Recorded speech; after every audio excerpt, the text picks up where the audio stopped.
అడుగుతాడా?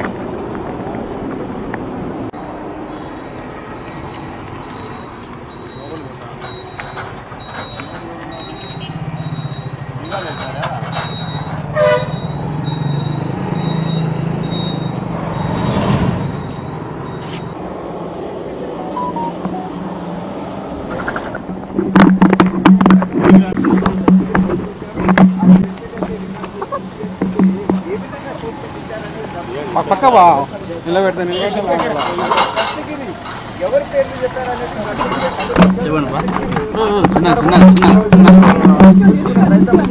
చెప్పండి.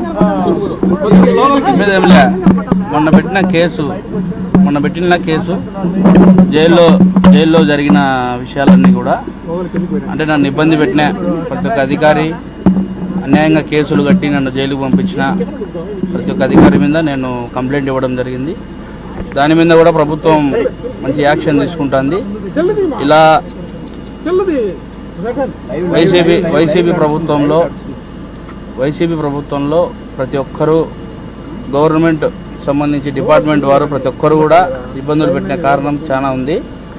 అందువల్ల ఈ రోజున నేను కంప్లైంట్ ఇచ్చిన నన్ను ఇబ్బంది పెట్టిన వాళ్ళ మీద, ముఖ్యంగా జైల్లో జరిగిన దాని మీద సీరియస్గా దాని మీద చంద్రబాబు నాయుడు గారు కావచ్చు, పవన్ కళ్యాణ్ గారు కావచ్చు, లోకేష్ గారు కావచ్చు, ప్రధానమంత్రి మోదీ గారు కావచ్చు, అమిత్ షా గారు కావచ్చు, దీన్ని క్షుణ్ణంగా పరిశీలించి తగిన న్యాయం చేయాలని కోరుతా ఉన్నాను. అయితే రేపు మళ్ళీ రమ్మన్నారా మిమ్మల్ని దస్తగిరి? లేదు రమ్మని లేదు, డౌట్ ఉంటే పిలుస్తారు మళ్ళీ. అంటే ఇప్పుడు ఎవరెవరు పేర్లు చెప్పారో ఏమన్నా చెప్పగలుగుతారా? అవన్నీ బయట చెప్పండి. అవి ఎట్లా అంటే విచారణ కదా, అంటే గోప్యంగా పెంచాలి. మరి కొంతమంది ఉండే అవకాశం ఏమన్నా ఉందా? చెప్పలేము, అది గోప్యంగా పెట్టాలి కదా అందుకు. ఓకేనా? అడగడం అంటే అదే ఎట్లా జరిగింది, ఎవరు వచ్చినారు, ఎవరు బెదిరించారు అనేది అడిగినారు, దానికి చెప్పినాము. అంటే మొత్తం అది గోప్యంగా పెట్టాలా, విచారం జరుగుతుంది కాబట్టి దీంట్లో డిస్టర్బ్ ఏం చేయదలుచుకోలేదు. అదే ఫస్ట్ ముద్ద వచ్చేసి చైతన్య రెడ్డి, రెండో ముద్ద వచ్చేసి ప్రకాష్, మూడో ముద్ద వచ్చేసి డిఎస్పీ నాగరాజు, ఆయన నాలుగో ముద్ద వచ్చేసి సిఐ ఈశ్వరయ్య. ఈరోజు నన్ను ఒకరినే చేసినారు అనుకుంటున్నాను. అది చెప్పకూడదు, విచారణ కదా, గోప్యంగా పెట్టాలా, వచ్చేప్పుడు బయటకు వస్తాయి అన్ని. ఓకేనా? ఈ కేసు మీద మీకు న్యాయం జరిగింది అనుకుంటారా? ఖచ్చితంగా జరగాల్సిందే, జరుగుతుంది కూడా, దాంట్లో డౌట్ లేదు. ఎందుకంటే ఈ యొక్క కేసు టీడీపీ గవర్నమెంట్కు సవాల్ అది. ఎందుకంటే ఒకప్పుడు టీడీపీ హయాంలోనే మర్డర్ చేయించి జగన్మోహన్ రెడ్డి టీడీపీ మీద నెట్టినాడు. నారాసుర రక్త చరిత్ర అని చెప్పి పెద్దది ఒక పేపర్ వేయించి పెద్దది ఆయన చేతిలో కత్తి పెట్టించి ఇది చేసినాడు. ఆ వాస్తవాలు బయటకు వచ్చినాయి. ఇంకా 5 ఏళ్ళు వైసీపీ గవర్నమెంట్ ఉన్నప్పుడు జగన్మోహన్ రెడ్డి అనేవాడు తప్పే చేయనప్పుడు 5 ఏళ్ళు గవర్నమెంట్ వైసీపీ ఉన్నప్పుడు ఎందుకు దానిని బయటికి తీసి వివేకానంద రెడ్డి కేసును విచారించలే, ఎందుకు మా చిన్నాయన కేసును విచారించాలని కోర్టుకు పోలే, ఇవన్నీ కూడా ఉన్నాయి.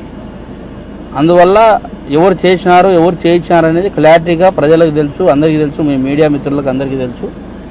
తొందరలో నిజాలు ఇంకా బయటకు వస్తాయి, వెయిట్ అండ్ సీ అంతే.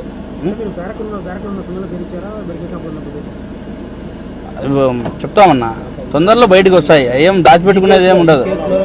ఈ కేసులోనే ఇప్పుడు న్యాయం 100% జరుగుతుంది, దాంట్లో ఎటువంటి డౌట్ లేదు. న్యాయం జరుగుతుంది.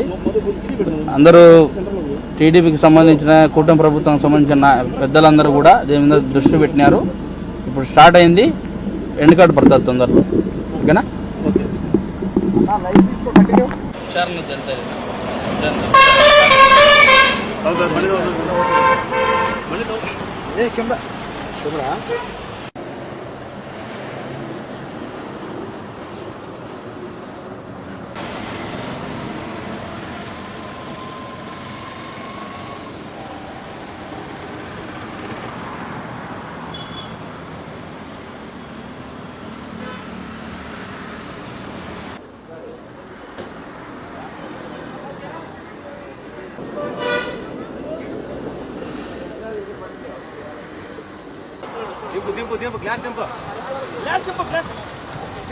గ్లాస్ దింపు ఎందుకు రా అంత లోపల పెడతావు ఈ రోజు ఇంకా నీతో పాటు ఫిర్యాదు చేసిన వాళ్ళు ఏమైనా వస్తున్నారా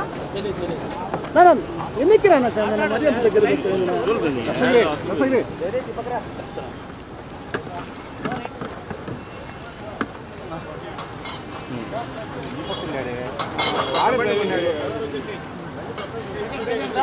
సార్ జరగండి సార్ సార్